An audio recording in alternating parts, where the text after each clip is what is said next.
Hello, everybody, and welcome to the Bright Founders Talk at Temi. Temi is an international software development company that designs, builds, and delivers software for sustainable businesses and promising startups. My name's Matthew, and today I'm joined by Mr. Amir Bousani, who is the co-founder and CEO of R-Go Robotics. How are you today, Amir? Well, Matthew, it's a pleasure to be with you today. Thank you very much for joining us. Tell me, Amir, before we get started, can you tell us a little bit about R-Go Robotics? So Argo Robotics is a software company focusing on developing visual perception for robotics. So we focus on analyzing all the visual data that a robot needs in order to be able to move around in space. So in a way, we are the eyes and the brain of robotic systems, and our customers are robot manufacturers where they utilize the API and the interface that we provide to develop the next generation of smarter robots that can adapt to their surrounding and behave more intelligently in space. So I'm a bit of a layman when it comes to this sort of stuff. So when you say robots and robotics, do you mean Terminator style things, or what kind of robotics and robotic systems are we talking about? I wish it was Terminator style robot, but today most robots are very simple. I mean, in a way, it's even when you look at the manufacturing line and you see the most advanced robots, at the end of the day, most of them are just platforms carrying goods from one point to another. Most of them are really doing material handling, just carrying things from one point to another. But they do it well and they do it reliably and they come to work every day. So there are many advantages for robotics.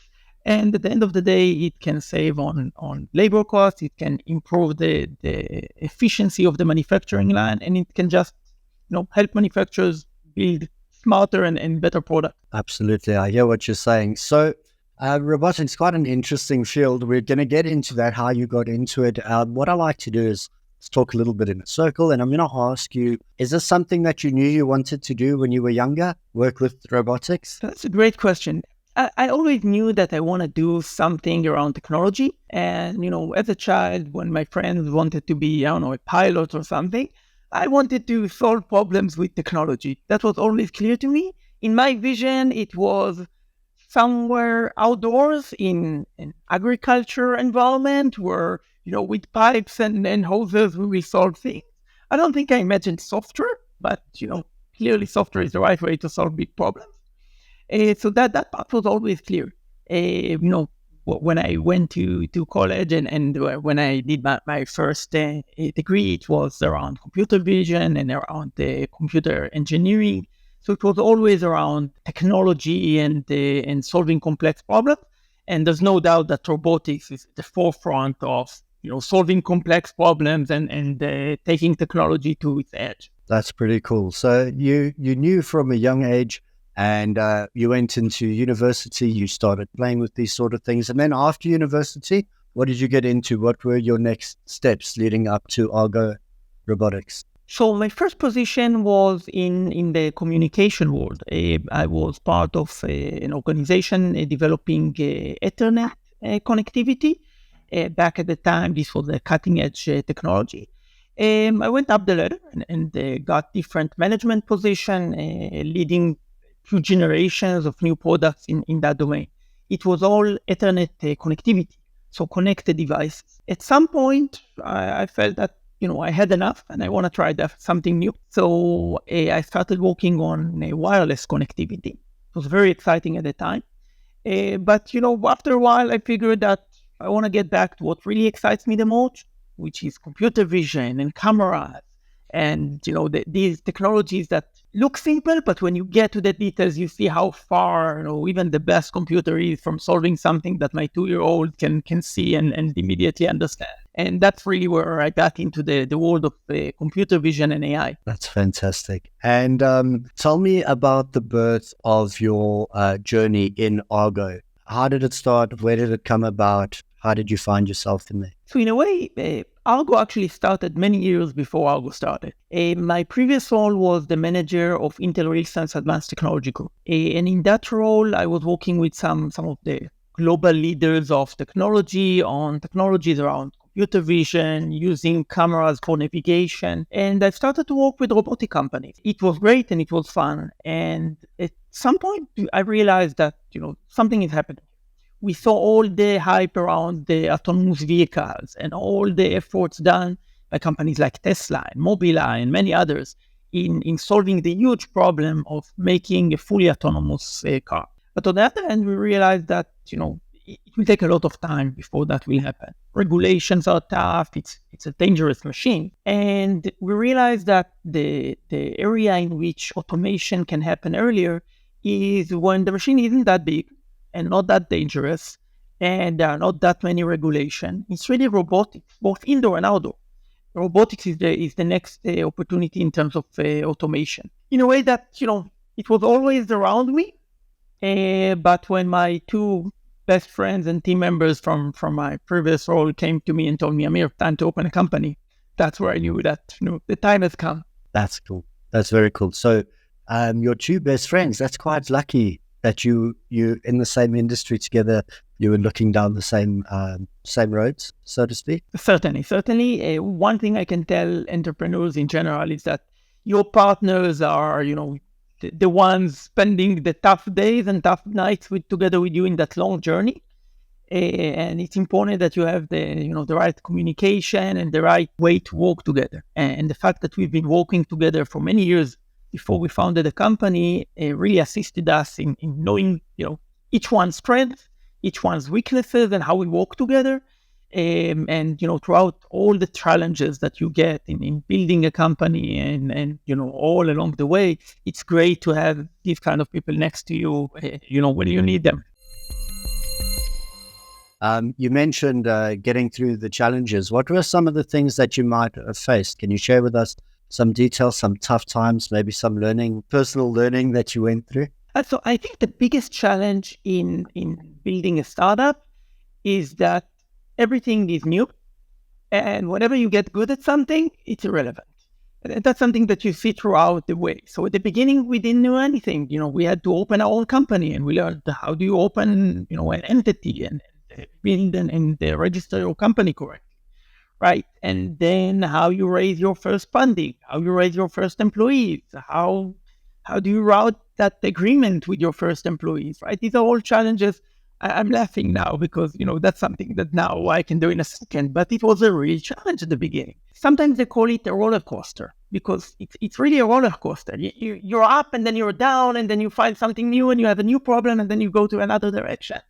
And, when you learn how to sell something, you get good at that and then it's irrelevant anymore because now it's easy to sell. Now you need to deliver. And when you start delivering, it takes time until the product is good enough. But when the product is good enough, that's not your challenge anymore, right? Now you want to grow the business and you want to operate in different geographies. So it's really about constantly getting new challenges and handling them. I like that. I like the way you described that as well. The roller coaster, very good little analogy there for how things go. And obviously also in the world of computers, as soon as something is available, it does become irrelevant. I know that, the technology on my phone, it's just insane. The first time I bought myself a digital camera, the phones were just starting to come out with like 256 color screens. And within 2 years, the phones had more megapixels than my first digital camera. It was crazy. So quite a challenge then, staying ahead, keeping up with this constant improvements and progressions. How do you guys manage to stay aware and stay relevant with all the changes? We are always up to speed with everything happening. That's, a basic part of the job. You have to read constantly the news, the latest developments, and understand when it's just a hype and when something big is happening. I guess everyone heard of generative AI, right? And that's a real change. Something had changed dramatically in the world. And you have to understand the implications and be up to speed with everything changes. Luckily for us, the technology and the type of work that we do is really, on the cutting edge technology. So we're always at the front foot of technology. It makes things harder, but it also makes things simpler. So challenges that were huge 5 years ago aren't that easy, that hard to solve anymore. When we started, we used a certain amount of compute resources, and now you can easily get 4 times that at the same price point. Right? That's the kind of development that you see in cellular phone and PCs and everywhere. So technology can be a real boost as long as you make sure that you know what's happening and you're using the latest. I understand the value of that. I missed out on computers for about 10 years. And when I came back into it and it's new operating software, I was lost. I was completely lost. Things change really fast. So a lot of responsibility then to stay ahead, stay afloat. And you mentioned as well that you've taken on employees, you've got people working for you, so you have a responsibility there. How do you go about choosing your staff? I mean, it's you and your best friends, you're running a business together. How do you find people to fit into that dynamic? So I believe that your staff and the team is the most important asset for a startup, especially when developing a complex technology and when the right employee at the right time can make a huge difference. We spend a lot of time with every recruit all the way. So I'm meeting everyone. I'm doing many of the interviews, and we take that very seriously. There's no way to get everything correct. I mean, recruits have mistakes. You cannot hit correctly on all of them, but it's really worth every hour spent on picking your right team members, making sure they work well together, making sure that they have the right knowledge and the right ambitions, and that they're a partner for the journey. 100%. So a lot of responsibility. Tell me, with your best friends, you guys working together, there must be times when you bump heads. What is your process like? Do you have a deal with your friends? How do we fix these problems? Do we flip coins? They always say don't mix family and business. What is it like mixing friends and business? Certainly a challenge. More than that, we have each one has multiple roles. So sometimes, being a founder means one thing, and being the head of development means something else, right? Something, the role and the loyalty for the company are two different things. So as a founder, you want to sign a new deal, but as the one developing the technology, you think it's better to wait with that and then make the product better first. So there's really, day-to-day dilemmas around that. I think that the right way to solve that is first by having respect to each other. That's very important. So even if we disagree, we respect each other and we really respect each other opinion. And that's a very important part of the process, because we can disagree. We can sometimes as the CEO, I have to take decisions that are different than what co-founders or the managers in the group think, because I have a different way of thinking of it, right? There could be things that are crucial for the next round, and we have to do that because it's important for the company, even though it might not really fit the next goal. So it's important to have that respect. It's important to be very open and to have these discussions. And it's also important to have clear definitions of the role, where within each role, each one has the verdict, can take the decision per his role, and allowing each one to have his own autonomy and take the decisions within his domain. What's in the immediate future for Argo Robotics? What have you set your sights on? We're positioned now in a very interesting point in time. When we started the journey, we knew that robotics are going to be more advanced. It was clear that you would see more and more cameras and computer vision technologies in robotics. Now it's really happening. So we're in the point in time where we don't have to convince customers why they want to work with us. We have to convince them that we're good enough and that we can solve their problem. We reach a high enough level of maturity that allows deployment. The world is changing, and we see that. So the focus on autonomous vehicles from a few years ago is shifting toward robotics. More and more companies are focusing on off-road vehicles. And I believe that the next 2 years are going to be the ones setting who is going to be the leader in that domain. Startups should always aspire to be the leader within their segment. I mean, the right strategy for a startup is to find his own segment, the defined zone. It doesn't have to be huge. You don't have to be the biggest company on earth.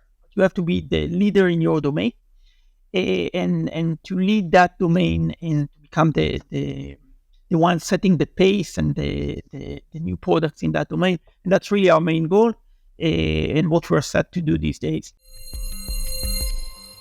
as you said, like the vehicles are getting a bit crazy. I've seen some of the stuff. I remember the first time I got into a car and I put it into reverse. The first time I saw a reverse camera working and it had the little lines that moved. And I thought, what? This is incredible. And a few short years later, cars were driving themselves, learning how to recognize things.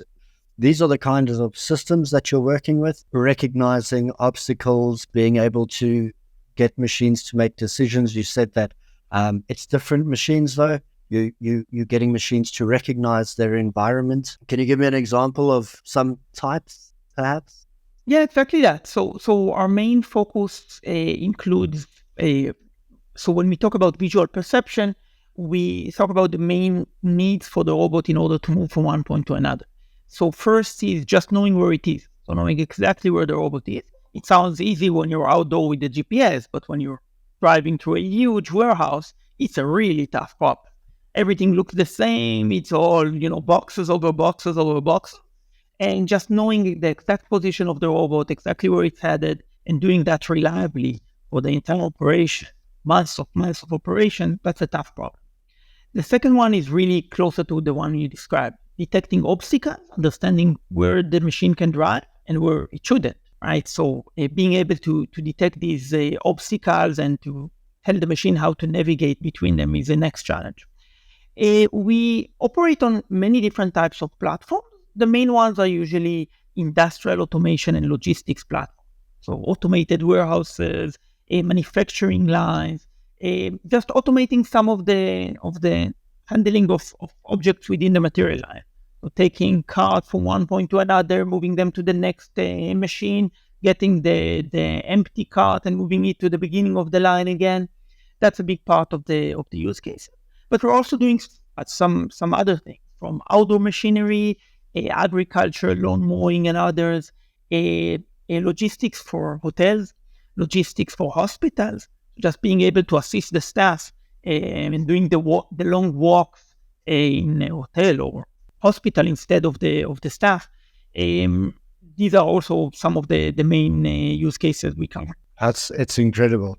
And I'm going to go off the track a bit. Have you ever seen a TV series called Black Mirror? Yeah, of course. One of the things that I like about it is how the machines are always operating like they should. The big thing that always fails in these episodes is the people. What do you think of that? This machine that can operate perfectly, human weakness, do we stand a chance? Are we going to be okay? It is. So you see that more and more. I mean, if a machine is built well, it can operate its task very well. People aren't that good in doing repetitive work. They do it once and twice and then they're good. But if you ask them to do that 1,000 times, they will fail for sure. So I think machines will do more of that. And that's actually great, because it means that machines will do the dull and dirty works while humans will do more of the fun stuff. So I think that's actually, it's a great way of thinking of what will happen in the future. I believe that many of the simple manufacturing tasks will be done by machines, while we'll be more the ones thinking about the new product and what to do next and bringing more of the innovation and the concept instead of, repeating the same work over and over again. Absolutely. That mundane, repetitive work is, it's a killer in itself. Talking about people, how people work, tell us a little bit about your work-life balance. Now, obviously, you've got a lot of responsibility. You've got people working for you. You're trying to stay ahead of the game. You're focusing on a lot of different things. But what about yourself? How do you... A great balance. Work takes most of the time, and that's easy. Okay, so you're happy you're in work. But it is certainly a huge challenge. How to make sure that you balance between the urgent things at work, that there are always urgent things at work, and your day-to-day, family, sports, and other stuff. It's a constant battle. As an employee, it's kind of, you have your time at work and then you're off. As a CEO, my mind is constantly thinking about the next challenge and how do we do that. And 50% of my own CPU is constantly running on tasks at work, no matter what I do. It's part of the challenge, and we have to balance that. So I have a basic rule. There are days where I get get out of work early to pick up the kids and to be with them in the afternoon. And I try to do that no matter what. That's the only time in life you'll get with your kids. So it's important to do that. When I'm 80, they wouldn't listen to me. So it wouldn't be the right time for that. Now is the right time to, and it has its toll. And I'm really doing my best to make sure that that time is spent well. And I sometimes just close my cell phone, throw away my laptop, so I have some quiet time, and I wouldn't be worried about work. I like that. That's brilliant. I've got 2 more questions for you. The first one, very important. I like to ask everybody, if we have to write something on your bedroom wall. Okay, you wake up every day, you look at it, it's a quote, a saying, a phrase, motivation, whatever it is. What does it say? Remember, you have to look at it every day. I think it will say, "Wake up, you're late." That's a new one. I like that.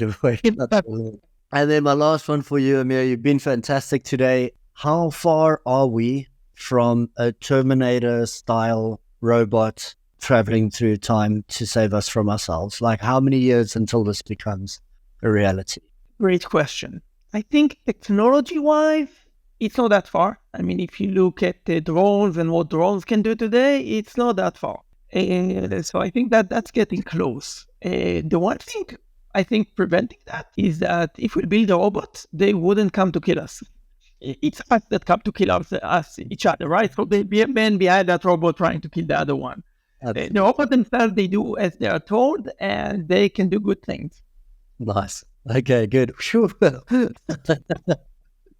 Amir, I just want to say thanks again for today. It's been fantastic. We want to wish you all the best, and we'll definitely be keeping our eye on you, and I'll be keeping my eye on the robots. Amir, have a beautiful day. Thank you so much.